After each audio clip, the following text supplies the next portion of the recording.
I don't. I'm the first to tell you, I don't understand some of these because it appears to me like some people have a much better chance than others. And some people have it going for them all their life, and other people, it seems it's one trial after another. I don't understand this morning as I think of some of this as a child growing up outside of Christianity. I had a very good child. I have wonderful men. Some of the things were not always pleasant, but I had wonderful. I grew up very secure, what I believed at the time. Um, when I got older, I realized that I needed to be saved, and that changed a lot of things. But nevertheless, I cannot relate to someone that did not have a solid childhood. Some of the things I was taught as a child, I'm very, very grateful to. There were things my parents did not tolerate. I'm so grateful for them. You know, dishonesty, lying, that was a no-no. I tell you, when I lied and got found out, no getting around that punch. To work and be honest, work hard and be honest. I was taught. I'm very grateful. So I had a lot of good things going for me. Like I said, outside of Christianity, uh, things fell apart. My father and I, my dad and I, once I got saved, and I was married and had, but they fell apart. And much as I tried to be reconciled, my dad just why I would pursue the course of. Be that as it may, I have a lot of good memories, like I said. But today is Father's Day, as was mentioned. Uh, I appreciate and glad to be here. Gideon asked me if I would want to share a Father's Day message, and I said I'll try. Too much to be said in that, but I don't know how many of you know the song "Rise Up, Ye God." I always enjoyed that song. That's that's something that is always in need. Men to rise up, uh, for men of God. Have uh, have done with lesser things. I believe to that. A lot of us could do with lesser things. Be a better father. One other verse says, "The church waits on you." Rise up, O men of God. The church is waiting on you. Another very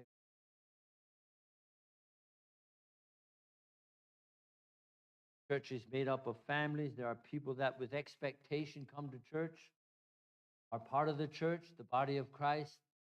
They expect fathers, and rightly so.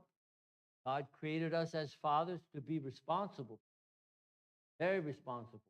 Talk about that later on.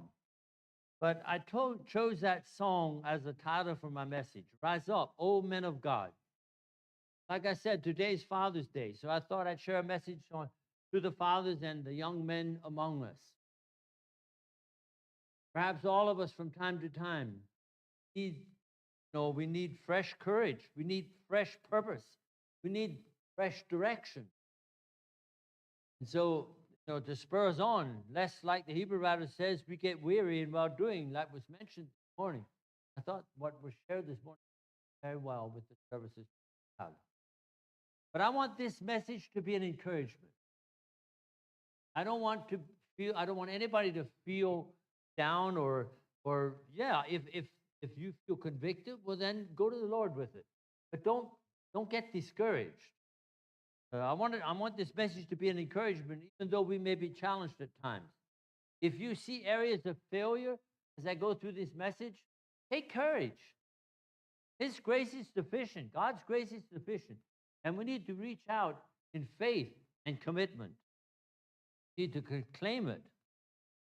I have no theme I'm following or certain area I wish to cover, but rather address a lot of important areas in life, just practical, everyday areas in life that can make the difference in our home and relationships. That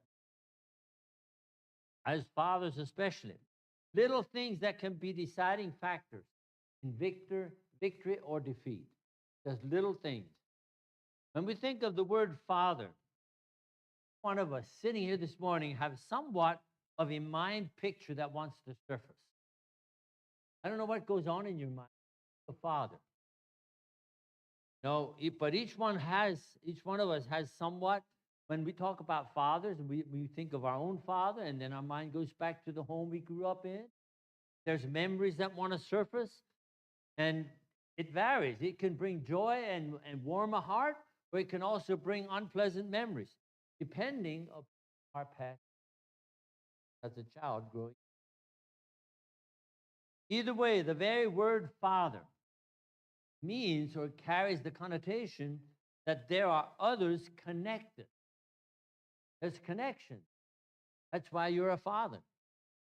There's others connected, others that are involved, others that are related to you in this life, others that make up a family or at least part of a family.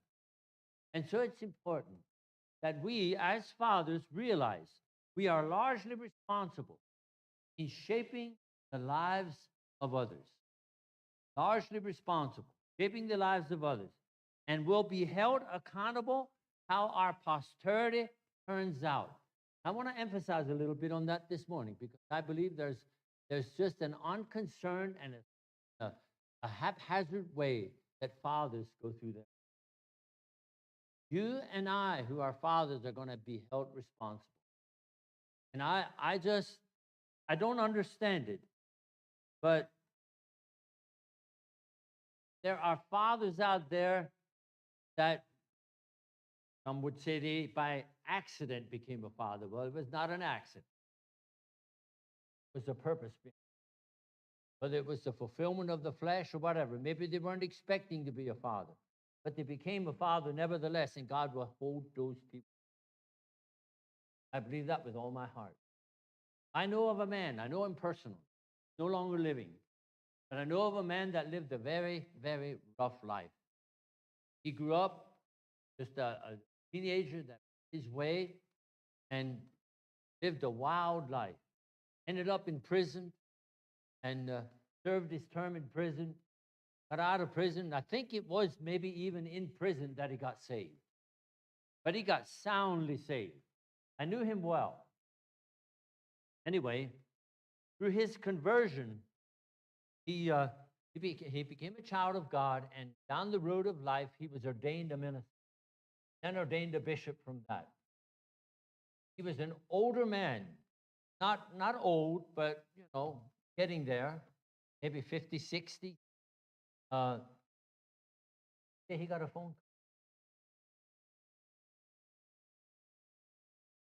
Didn't recognize the voice at the other end of the phone call when the voice said, "I'm your son."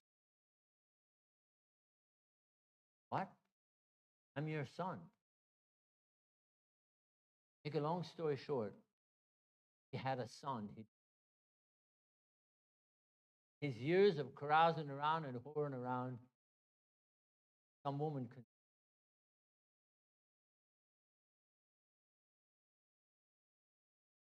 Here he was, a bishop in a Mennonite church. God forgive him? Did he bear the consequences? Absolutely. I don't know what he did. I never heard really how it went on, but he was responsible. Boy was a teenager when this careless way of living a life and becoming a father, and because of circumstances, because of whatever, God will hold you accountable. I went on the internet last night just out of curiosity, spoke into my phone, found out, I asked this question: what is the percentage rate of children growing up in America? I didn't even include the Mexico and some of them Hispanic countries that are a lot worse. But I said, how many children in America grow up without a father? Take a guess.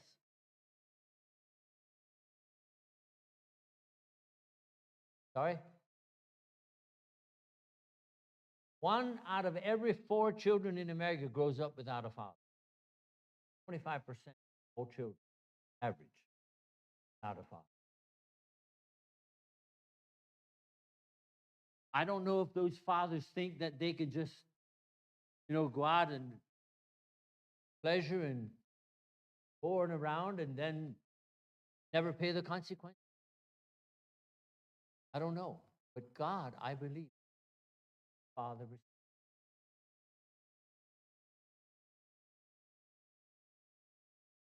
Taking this into consideration, it ought to sober us and bring about a seriousness into the life that we live. I like to say that without any apology. The man that is not ready to be a father is not ready to get married. I know there's a lot of young men that like to get married and they don't want to have children right away. Well, that's up to them. But don't get married if you're not ready to be a father. Let's consider the foundation of our home. You don't have to be much of a builder to know the importance of a solid foundation. We all know what happens when a foundation crumbles or deteriorates or gives way, especially under a silo. I've wondered, we were farmers for years and we built a couple silos in the times that we were farming. And I marveled how much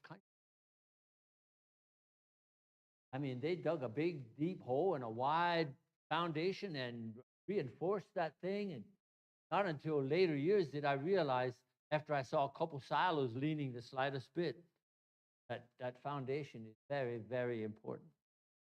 We all know what happens when it crumbles. And I'm amazed how little consideration some give to their foundation when they're married. They just assume that things are solid. And the same way with some of these young couples that start courting and all they can see, they're infatuated with each other, and all they can see is a bright future, so to speak, and they don't realize that life is real and that there'll be times in life that they're going to be tried, and they just, like I said, they assume things are solid without really checking things out. Even the world knows the importance of background checks. They know the importance of that. Before they hire one, before they hire someone for an important job, they want a background. They want to know what this person is like.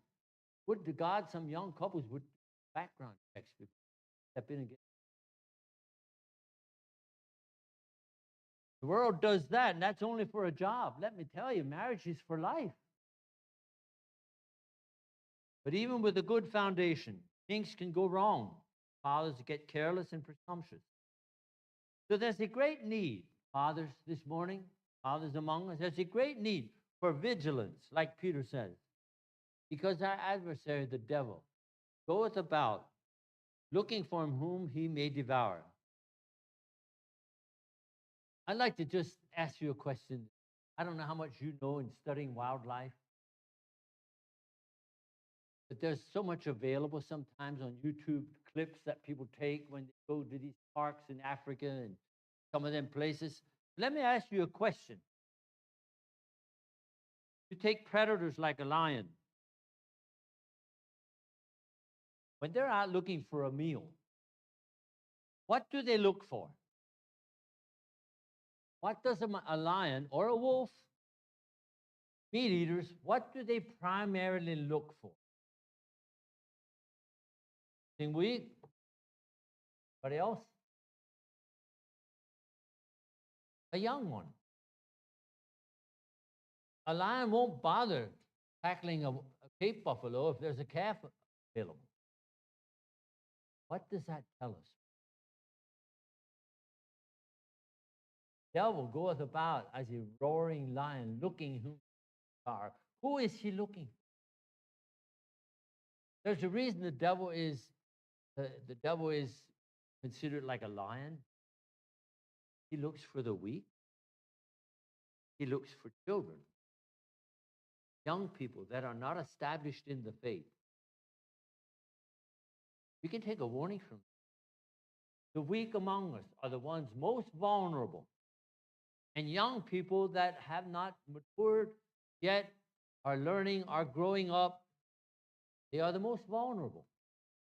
Look out, the devil's going to tackle those. If you don't have to fight a full-grown man, he'll take what easy pick possibly. Like, yeah. I personally don't believe failure comes so much from big things as little so-called insignificant matters, things that we do not give enough of consideration or thought. For instance, the atmosphere in our homes. This is one that we easily can slip up on. I'm going to say this, that we as husbands, I know it's it's not always the husband that is on the wrong side of things, but nevertheless, I believe God holds the husband.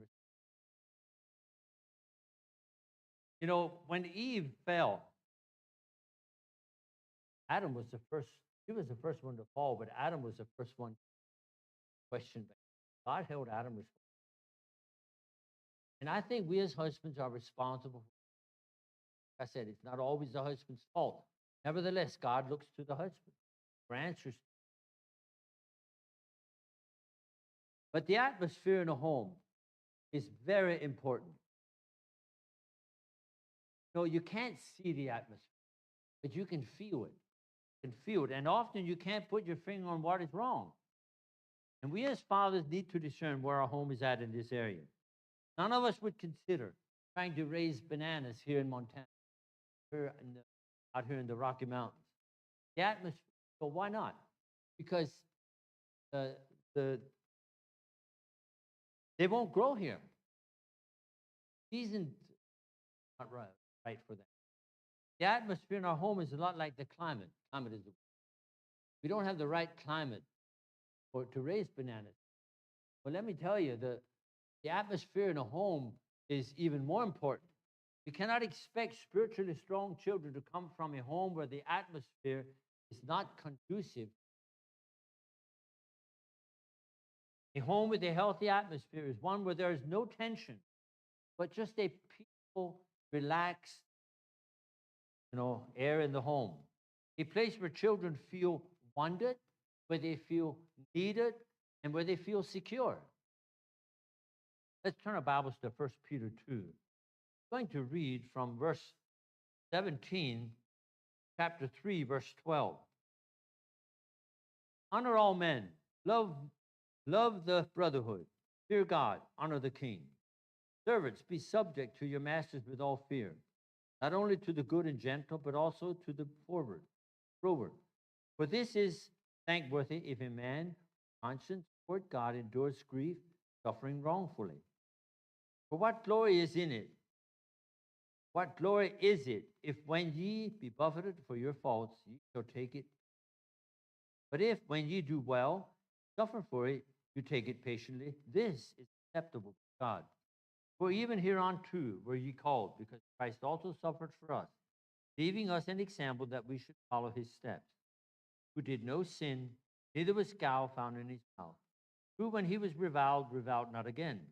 When he suffered, he threatened not, but committed himself to him that judges righteously, who his own self bare our sins in his body on the tree, that we, being dead in sins, should live unto righteousness, by whose stripes ye. For ye were as sheep gone astray, but are now turned unto the shepherd and bishop of your souls. Likewise, ye wives, be in subjection to your own husbands. That is, if any obey not the word, they also may without the word won by the conversation of wives.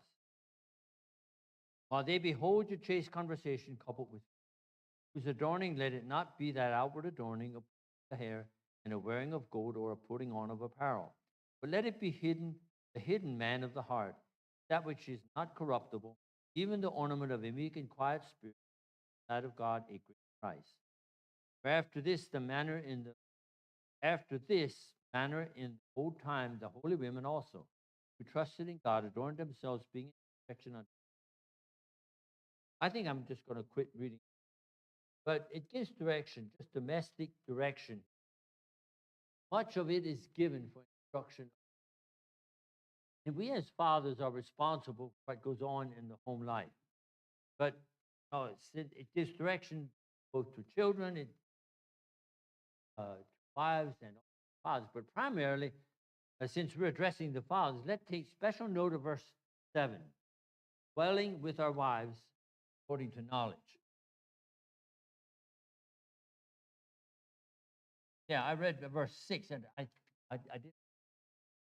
Likewise, ye husbands, dwell with them, your wives, according to knowledge, give honor unto as all unto the wife, as also unto, and as being heirs together of the grace of life, that your prayers be not hindered. That verse has often spoken to me down through the years. Verse 7 talks about being heirs together of the grace of life. Then he puts in this, that your prayers be not hindered. It's interesting to note that right after Paul reminds the husbands to be considerate of their wife because of her being the weaker vessel, he immediately brings out their equality in the grace of life, the grace of life, how this too needs to be recognized, that his prayers are not. I don't know what you as husbands experience, but I have experienced over years already that if there was the slightest little difference in my wife and I, our agreement, or that immediately I felt action not as good. I believe it's something here we as husbands realize this is true. If you are at outs with your wife, don't tell me that you can pray as easily and as effective.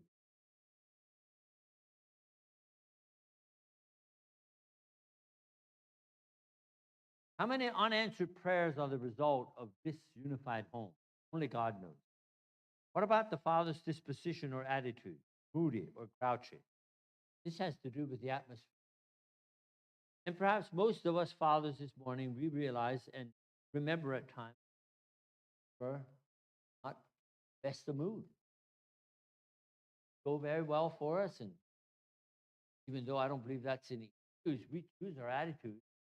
But nevertheless, we can remember at times when things weren't going the best, and there was tension in the home. The atmosphere wasn't clear. How much should the father discuss financial struggles with children present? I'm not going to give an answer to that. I just want you to think about it. We'll cover a little bit of that later on. But it breeds insecurity and anxiety, not meant for insecure minds. I know some parents, they share everything that goes on in the home. Their children not get all stressed out about things. What about being available, fathers? Available. Child needs. Get so caught up with life has to offer, business, whatever, that we're not available so often. Children need us. They're growing up without us. Children want daddy, not money or entertainment. Many parents today are using videos for. I'm not going to make any apologies. I am really concerned. It's so easy to put a video down in front of a child so I can do my thing, and the child is content. They are content. They're glued to that. There are children growing up have a diet of videos. I don't think it's going to come out right. Parents who don't spend quality time with their children when they're young find out their children are too disconnected to care for them, are old all the time. What about a vision? Like I said, I'm just hitting this and that. I'd like to bring out some thoughts, to challenge us fathers. But what about a vision? First of all, what is a vision?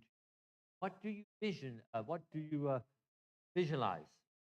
I think we need to have a vision of what a finished product looks. We need to have a mind picture what a finished product looks like.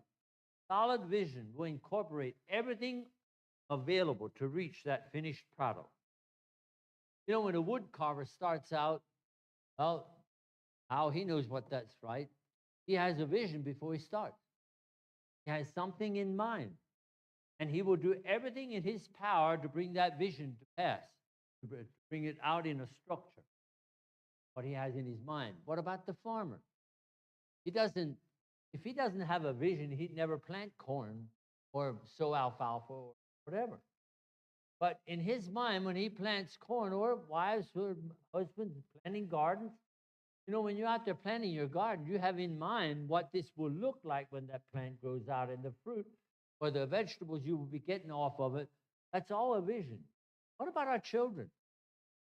Do we have a vision when we're teaching our children and they're growing up? Do we have a vision in our mind, a finished product, so to speak, that we have in mind, that we're putting everything we can into developing that mature child? We want to see vision we have. How important is a close relationship with our children? A good relationship between parents and children makes it hard, devil. I believe that with. And yet, it's the very thing that's missing out of home. Good relationship. But a good, warm relationship between parents and children has kept many from going astray. They face the world, the raw world out there. Let's consider a few ways this can be done, how we can have that good relationship. Number one, create memories. Talk about this a lot.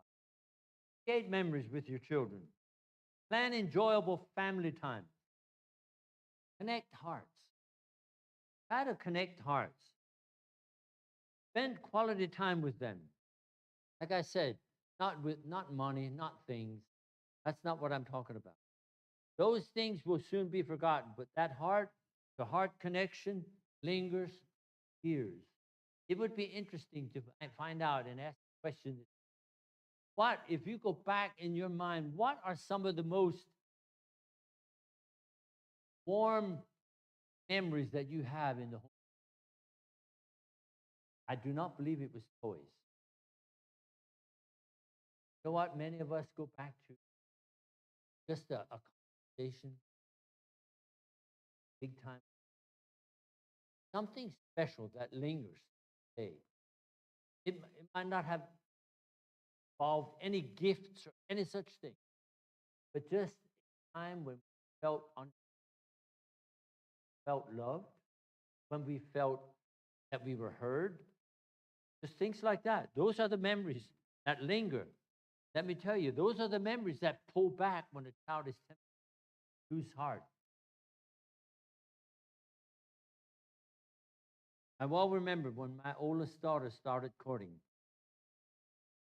Her and I spent time together, going on walks. We had a 3 and 1 mile circle we would take. And when she started courting, 18, started courting a young.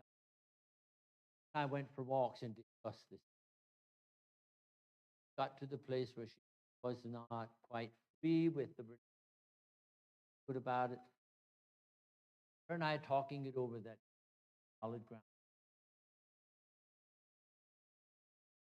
Number two, communicate. This is connected with the first one, but to communicate. Get your children's hearts to where they bring their troubles and their questions to you before others, such as the facts of life and adolescence, that the changes in adolescence that go through.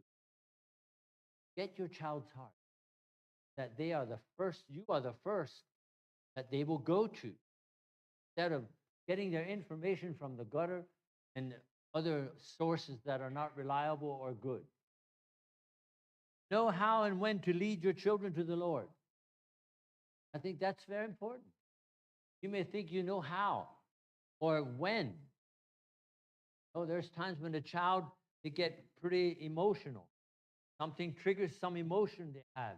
Maybe they got scared or something, and right away, they start thinking they want to get saved, and that's good. That's all right. But know how to go through that. If not, you might have nothing but an emotional experience, and the child never did get sound. Show up years later. Number three, provide security. Talking about getting that warm relationship with the child. Provide security. Don't burden hearts that are too young to bear information not meant for them, like church problems. Like I said, financial stress. Let them enjoy their childhood. That let them enjoy a childhood that is free from burdens that never was meant for them. I personally would like to share, being in the ministry uh, 30 years, I'd like to share about church problems. There was a time in life when something, my son was 12.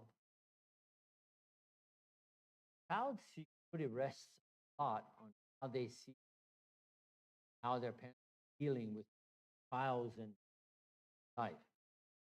And when your children young like that, not understanding things, they see that the parents are grieved or burdened with church problems, you know what will happen? That child will learn to, because it's how to provide security for your children. Number one, I think, is one of the number one things. Provide security for your children. Love their mother. Show consideration and tenderness toward their mother. Make firm guidelines.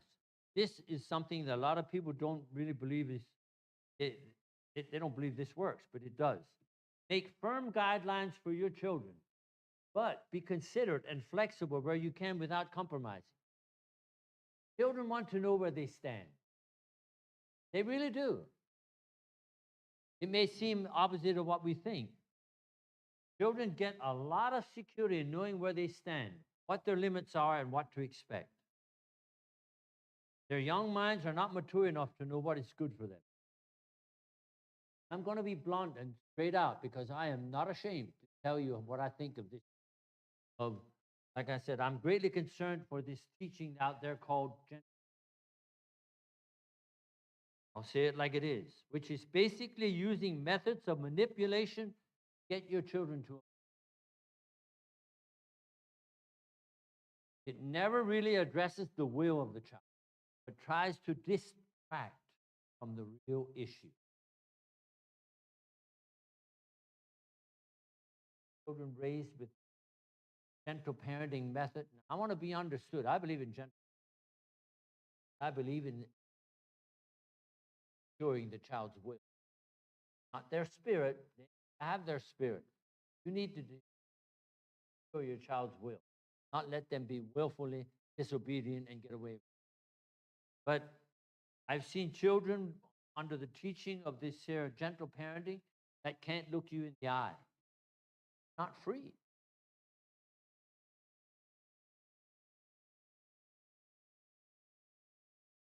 Fathers need to take their God-given responsibility.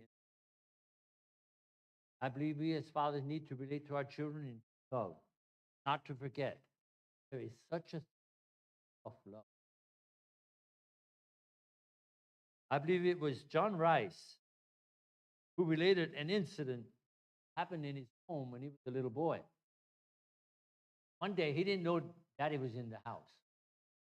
One day, he was something going on between him and his mother that displeased him. Not knowing that his daddy was in the next room, he walked away from his mother, muttering to himself, "Mommy is a dummy." Next thing he knew, daddy had him by the collar. Said, "Who's a dummy?" I'm a dummy, he said. He said the situation was so humorous that he actually got away from getting disciplined.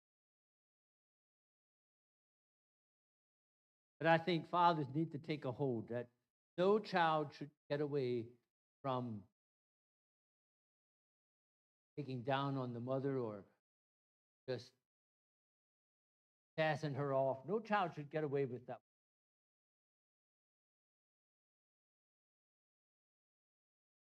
Some of us fathers sitting here this morning are beyond raising our children. As empty nesters, our opportunity,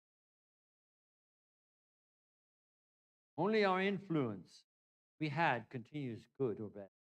Let me share something with the fathers among us to stir us and make us see power of example. And as fathers, we cannot live out our days without it affecting next generation. You know that. You cannot live out your days as a father without affecting the next generation. Jonathan Edwards, the famous preacher, probably most of us who read history or know anything about evangelism in the past know of the name Jonathan Edwards. Jonathan Edwards, the famous preacher, and his wife, they raised 10 children. The state of New York did a survey, did a study of the 5 generations after them. 5 generations after Jonathan Edwards that came from his 10 children. There were 729 descendants, his 10 children. Listen to this. From these 729, 300 of them became preachers. Jonathan Edwards was a man that loved the Lord. His wife stuck with him, and they both loved and served the Lord all their days. But out of the 729, 300 became preachers, 65 college professors, not college professors like today. I mean, back then, schools raised professors to be preachers and to send them out all over the world to be missionaries. Those were college professors back then. 13 were university presidents. 60 were authors of books. 3 were congressmen, and 1 was a vice president. Let's also consider a negative example.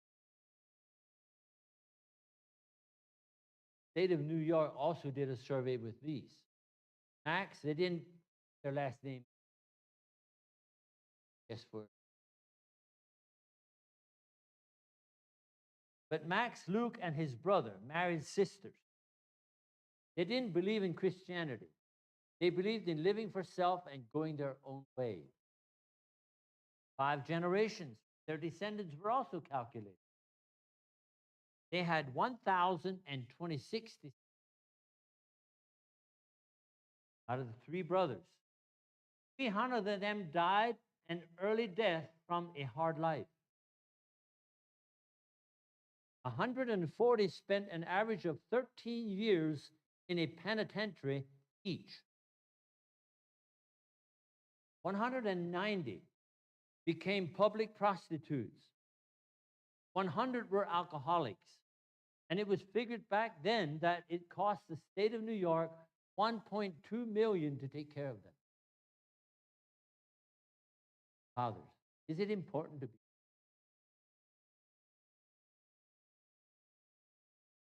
Does it matter to the next generation?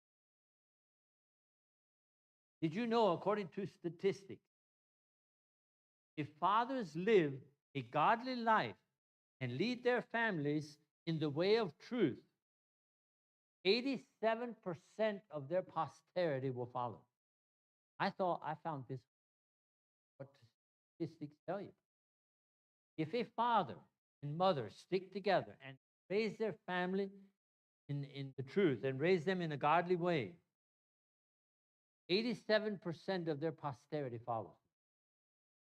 Now listen to this. But if the father is an unbeliever and all spiritual guidance must come from the mother alone, only 17. And you and I see there's something about a father's authority that my wife could tell you. There was times in our home when it just seemed as much as she tried, could not get it across to the children what she wanted to. I come home, told me about it, instantly. Swift obedience. Without me doing much of it. God has invested authority in fathers that he never invested in. But that is given much, much is.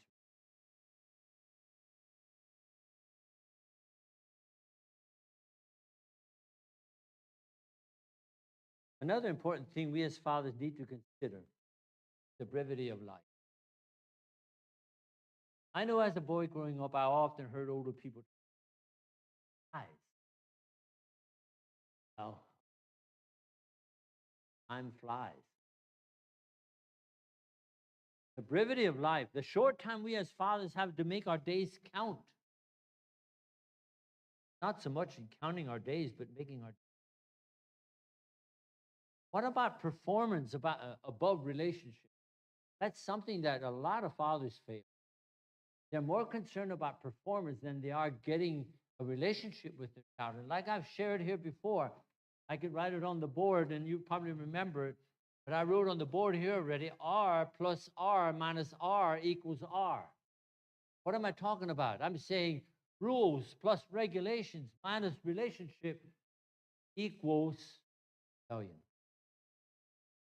Better have a relationship. Because all kinds of rules and regulations without a relationship. So what about performance above relationship? Too many homes are all out and getting performance out of their children without first securing their hearts. What about performance acceptance? That's closely related. What does that produce? When a child has to perform a certain way before they're accepted. Let me ask you a question. When were you accepted by the Lord Jesus Christ? And you performed well? Or when you came to him and confessed your name? He didn't wait for performance. He accepted you and I right where we were at. Yes, we need to follow up and live a godly life. But our acceptance, even while we were yet sinners, the Bible says Christ loved us. We better be careful as fathers, lest we portray to our children that they're not accepted until they perform a certain way. You know what that will produce? That will produce a performance acceptance mentality that child has a hard time accepting the promises of God until it somehow manages to perform, which it never will. It'll always feel on the downside. I went through it. I always felt I don't make between. I did not get saved until I found out that I need to, Lord, act. We sing that song, Just As I Am, without one. Another song we used to sing, revival meetings, come just as you are. You need to know that. Come just as you are. Christ is waiting for anyone and everyone if they will just come as they are.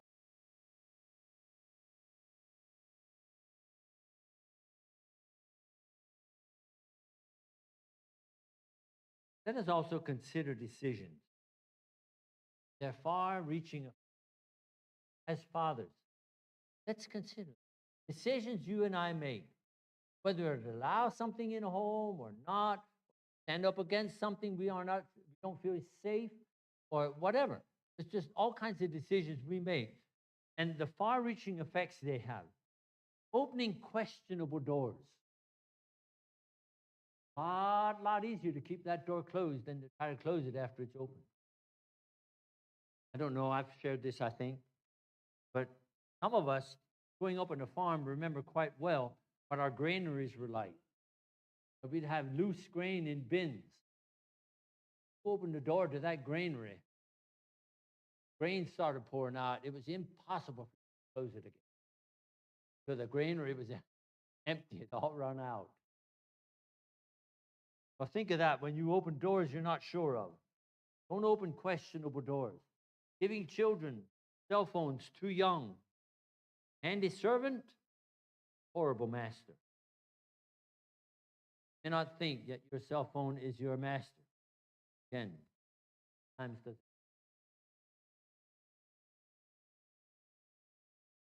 letting immature minds make mature decisions.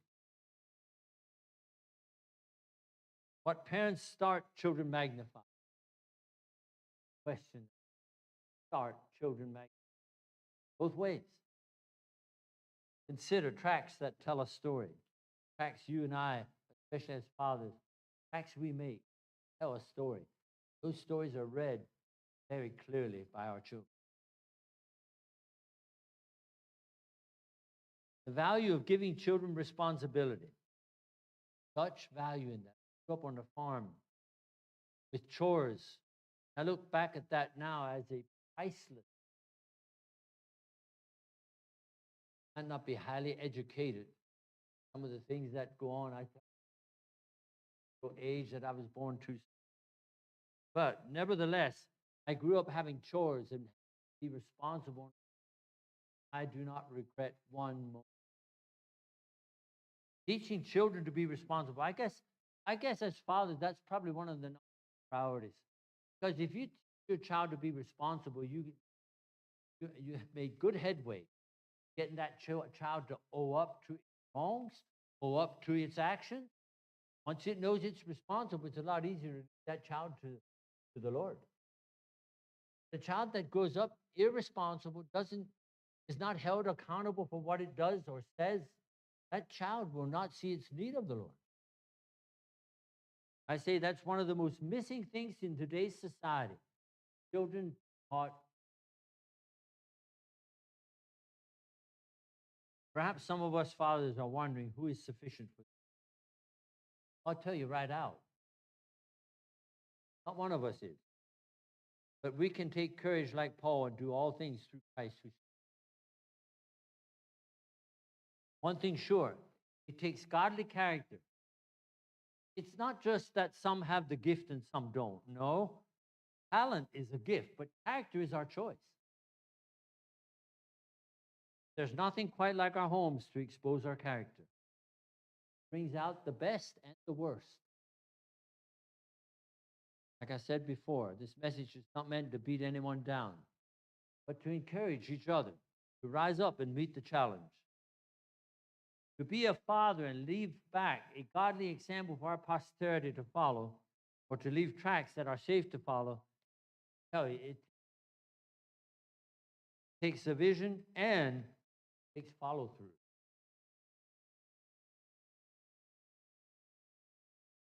What I mean by that is we need more than a vision. Yes, it takes that to get us started because you can only seize what you see. You can only take a hold of what you see. But a vision must produce goals, must go beyond a vision, must produce goals. And goals need to produce commitment, or we won't get anywhere. It has to be more than a dream. Dreaming is sanitizing. But once we see, we need to pursue what we see. When it comes to goals, start small. Don't overdo it. Make your goals attainable. Get the victory. Then move on. Remember, any goal that is worth reaching is worth devil's time to attack. The attack will always come in the area of commitment. Always. He's not afraid of a godly vision. He doesn't even mind worthy goals. It's that solid commitment he tries to keep us from. He knows. The devil knows it doesn't do a man any good to sit up and take notice as long as they sit. Commitment means action. A vision is visualizing and thinking of taking a trip. A goal is getting out the map and planning the routes you want to take. But commitment means stepping into your vehicle. Commitment is really the only thing that makes things happen. Until then, devil relaxes. He's in unconcern. When it comes to commitment, there are only 4 kinds of people. Really, only 4 kinds of people. Top-outs, people who have no goals. Holdouts, people who are afraid they can't make it, so they make no commitment. Dropouts, people who start toward a goal but drop out when things get tough. Like Jesus said, by and by they are offended. And all outs, people who set goals, commit themselves to them, pay the price. I would to God that all of us as fathers would hold out those all outs. No one ever said that being a godly father would be. It takes grace, grace of God to succeed. Courage is not the absence of fear. Matter of fact, courage is doing what I'm afraid to do. This matter, we need not fear our life will rather that it will have a beginning. In closing, let us encourage ourselves with the words of Paul to the watch ye, stand fast, faith, quit you like men, be strong. All things done. You ever give some serious thought what happened in Old Testament times when an army lost?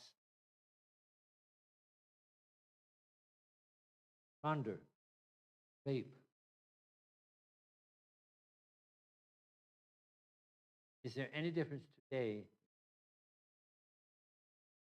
We as fathers, we are fighting for our lives. We lose the battle.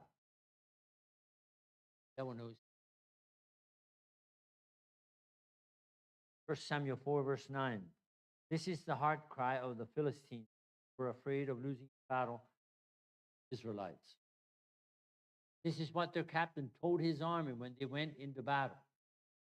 Be strong. Quit yourselves like men, O ye Philistines, that ye be not servants unto the Hebrews as they have been to you. Quit yourselves like men, fight. I'd like to repeat again morning in closing. I'd like to repeat what I said about the song. Rise up. Done with lesser things. Rise up, you church.